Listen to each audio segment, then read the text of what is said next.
والإسلام ديني ومحمدا رسول الله بسم اللہ الرحمن الرحیم اللہم صلی علی محمد وعلی آل محمد کما صلیت علی ابراہیم وعلی آل ابراہیم انک حمید مجید۔ دوستو عزیزو، اگر کسی کے گھر میں انتقال ہو جاتا ہے تو انتقال کے بعد اہل خانہ کھانا پکانے کا اہتمام نہیں کرتے اور اپنا چولہا بند کر لیتے ہیں، اور اگر اپنا چولہا وہ کھولتے بھی ہیں، اگر کوئی چیز پکاتے ہیں تو ان پر اعتراض ہوتا ہے۔ اس کی وجہ یہ ہے کہ ہمارے ماحول میں یہ ذہن بنا ہوا ہے کہ کسی کے گھر میں اگر انتقال ہو جائے یا فوتگی ہو جائے تو اس کے گھر والے چولہا نہیں جلا سکتے، کھانا نہیں پکا سکتے، کوئی چیز گرم نہیں کر سکتے۔ یہ ذہن ہمارے لوگوں کا اس وقت بنا ہوا ہے، ماحول اس طرح کا بنا ہوا ہے۔ تو ہمیں ایک تو ماحول ہے اور ایک ہے شریعت، تو شریعت کو دیکھنا چاہیے کہ اس معاملے میں ہمیں شریعت کیا کہتی ہے، شریعت کی کیا رہنمائی ہے۔ تو اگر ہم شریعت کو دیکھتے ہیں تو دوستو عزیزو، چولہا جلانے میں کوئی حرج نہیں ہے، کھانا پکانے میں کوئی حرج نہیں ہے۔ اگر ان کی اتنی ہمت ہے کہ وہ کھانا پکا سکیں تو کھانا پکا لیں، اور اگر وہ کھانا پکانے کی ہمت نہیں ہے تو کوئی بات نہیں، نہ پکائیں۔ اور اگر نہ کھانے کی ہمت ہے، کھانا کھانے کا دل نہیں کر رہا، نہ کھائیں تو کوئی مسئلہ نہیں ہے، کیونکہ انسان غم میں ہوتا ہے، نڈال ہوتا ہے، بھوک نہیں لگتی تو بھی کوئی اتنا مسئلہ نہیں ہے۔ تو اگر مثال کے طور پر ضرورت ہے تو وہ پکا بھی سکتے ہیں، مثلا کیونکہ آپ علیہ السلام کے زمانے میں ازواج مطہرات کے بارے میں آتا ہے، وہ فرماتی ہیں کہ ہمارے زمانے میں اگر کسی کے گھر میں فوتگی ہو جاتی تو پھر وہ ایک حریرہ سا بنایا کرتے تھے، اور اس حریرے کا یہ فائدہ ہوتا تھا کہ وہ دلوں کے غم کو دور کرتا تھا، دلوں کے اندر مضبوطی پیدا کرتا تھا۔ اور پکانے کا مطلب یہ ہے کہ آگ جلا کر اسے پکایا جاتا تھا،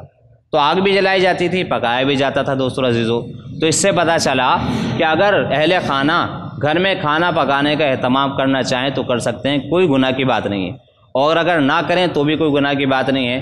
دوسرے لوگ جو اس بات کا اہتمام کرتے ہیں کہ بھئی میت کے گھر میں کھانا پہنچایا جائے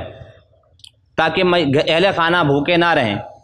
ان کے کھانے کا بندوبست کیا جائے، ان کے کھانے کا انتظام کیا جائے، تو ایسا بھی ہم کر سکتے ہیں، لیکن یہ انتظام ایسا ہو کہ دعوت کا ماحول نہ بنے۔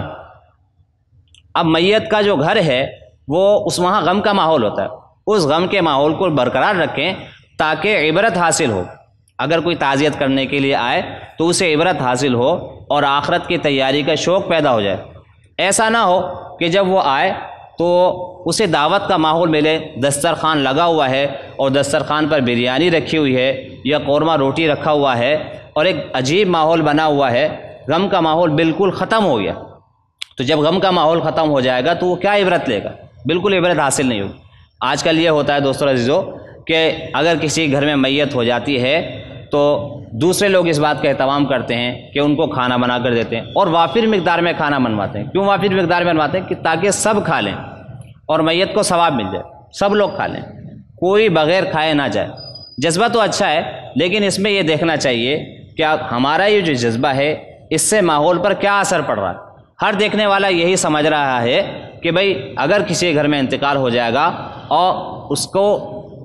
دفنا دیا جائے گا تو دفنانے کے بعد کھانا کھانے کا اہتمام کرنا چاہیے۔ اس سے لوگوں کا یہ ذہن بن رہا ہے، یہ ماحول بن رہا ہے، اور بن چکا ہے تقریباً، کہ جب لوگ تدفین سے فارغ ہوتے ہیں، فارغ ہونے کے بعد ان کا یہی ذہن ہوتا ہے کہ بھئی اب دسترخوان بچھے گا اور پھر دسترخوان پر بیٹھ کر کھانا کھائیں گے، اور کھانا بھی شاندار کھانا ہوتا ہے۔ پہلے تو یہ ہوتا تھا، اچھی طریقے سے یاد ہے ہمیں، تقریباً کوئی 15-20 سال پہلے، 25 سال پہلے ہم پیچھے چلے جائیں تو ہمارے بزرگ جو تھے اس کھانے کو کہتے تھے کڑوی روٹی۔ کڑوی روٹی ہے یہ، غم کی روٹی، اور یہ اہل خانہ تک محدود ہوتی تھی، سب کے لیے نہیں ہوتی تھی، سب اس کا اہتمام نہیں کرتے تھے، دعوت کا ماحول نہیں بنتا تھا۔ اور اب تو دوستو عزیزو کہ اگر قورمہ نہ ہو یا بریانی نہ ہو یا مرغم غذا نہ ہو تو لوگ اعتراض کر دیتے ہیں کہ یہ کس قسم کا کھانا آپ نے بنوایا۔ اگر سامنے نہیں بولیں گے لیکن پیٹھ پیچھے اس کا تذکرہ کرتے ہیں۔ تو اب میت کے ماحول میں بھی ایسا ذہن بن گیا ہے کہ کھانا ایسا ہونا چاہیے جو کہ اعلیٰ قسم کا ہو اور شاندار قسم کا ہو، ایسا کھانا ہونا چاہیے۔ تو دوستو عزیزو، یہ ذہن کیوں بنا؟ یہ ہماری تھوڑی سی مس انڈرسٹینڈنگ کی وجہ سے، تھوڑی سی ہماری غلط فہمی کی وجہ سے۔ ہمیں اس وقت میں اس بات کا اتنا خیال نہیں رکھنا چاہیے کہ میت کو ہم نے ثواب پہنچانا ہے۔ میت کو ثواب پہنچانے کے اور بھی بہت سارے طریقے ہیں، ضروری نہیں ہے کہ ہم کھانا کھلا کر ہی میت کو ثواب پہنچائیں، ضروری نہیں۔ آپ اتنا کھانا دے دیں کہ اہل خانہ کو اگر وہ کھانا چاہیں تو کھا لیں، نہ کھائیں تو کوئی مسئلہ نہیں ہے، گھر میں کھانا پہنچا دیں اور ان سے یہ کہہ دیں کہ بھئی جب آپ کا دل کرے کھانا کھانے کا آپ کھانا کھا لیں، اور اگر آپ کو بھوک نہ ہو تو آپ کھانا نہ کھائیں، کوئی مسئلہ نہیں ہے، کوئی پریشانی کی بات نہیں ہے۔ ان کو پابند نہ کریں، کہہ دیں ایک دو دفعہ، اگر کھا لیتے ہیں ٹھیک ہے، نہیں تو کوئی مسئلہ نہیں ہے۔ اور جو دوسرے لوگ ہیں وہ اس وقت شامل ہوں کہ اگر وہ انہیں پتہ ہے کہ ہم کھانے کے وقت میں گھر تک نہیں پہنچ سکتے، اتنی دور سے آئے ہوئے ہیں کہ وہ کھانے کے وقت تک گھر تک نہیں پہنچ سکتے، اور اس بات کا بھی اہتمام کرنا ہے کہ ہمارے کھانے کی وجہ سے دعوت کا ماحول نہ بنے، غم کا ماحول برقرار رہے اور اہل خانہ پر تھوڑا سا غم طاری رہے، تاکہ ان کے دلوں میں آخرت کی یاد تازہ ہو جائے، آخرت کا جذبہ پیدا ہو جائے، تو اس بات کا اہتمام کرنا ہے۔ لیکن دوستو عزیزو، اگر ہم یہ بات آج کسی سے کرتے ہیں تو انہیں سمجھ میں نہیں آتی، کیونکہ مزاج کے خلاف ہے، طبیعت کے خلاف ہے۔ اب مزاج اور طبیعت بن گئے، اور اس قدر مزاج بن گیا ہے کہ لوگ اس انتظار میں ہوتے ہیں کہ میت کی تدفین ہو جائے اور گھر واپس لوٹیں اور دسترخوان بچھیں اور ہم کھانا کھانا شروع کر دیں، تو یہ جذبہ اچھا نہیں ہے۔ صحابہ رضی اللہ تعالیٰ عنہ اجمعین کے بارے میں آتا ہے کہ میت کے کھانے سے اس طریقے سے بچتے تھے جس طریقے سے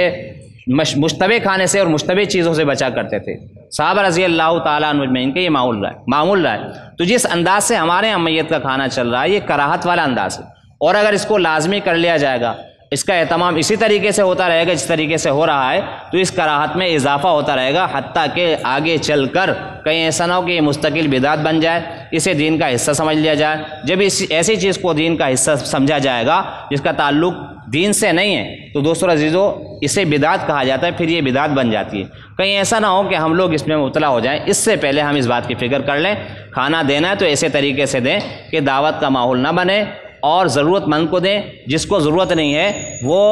اس کھانے کو نہ کھائے تو زیادہ بہتر ہے۔ اب بعض لوگ یہ بھی کہتے ہیں کہ بھئی کھانا سامنے آ گیا تو ہم کیا کریں، تو اس کا جواب یہ ہے کہ آپ کو خود اس بات کا اہتمام کرنا ہے۔ کوئی آپ کو دعوت دیتا رہے، کوئی آپ کو کھانے کا بولتا رہے، لیکن آپ نے خود اس بات کا اہتمام کرنا ہے کہ بھئی میں یہ کھانا نہ کھاؤں،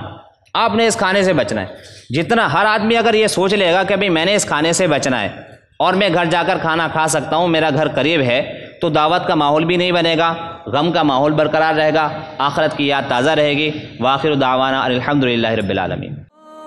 ربي والإسلام ديني ومحمدا رسول الله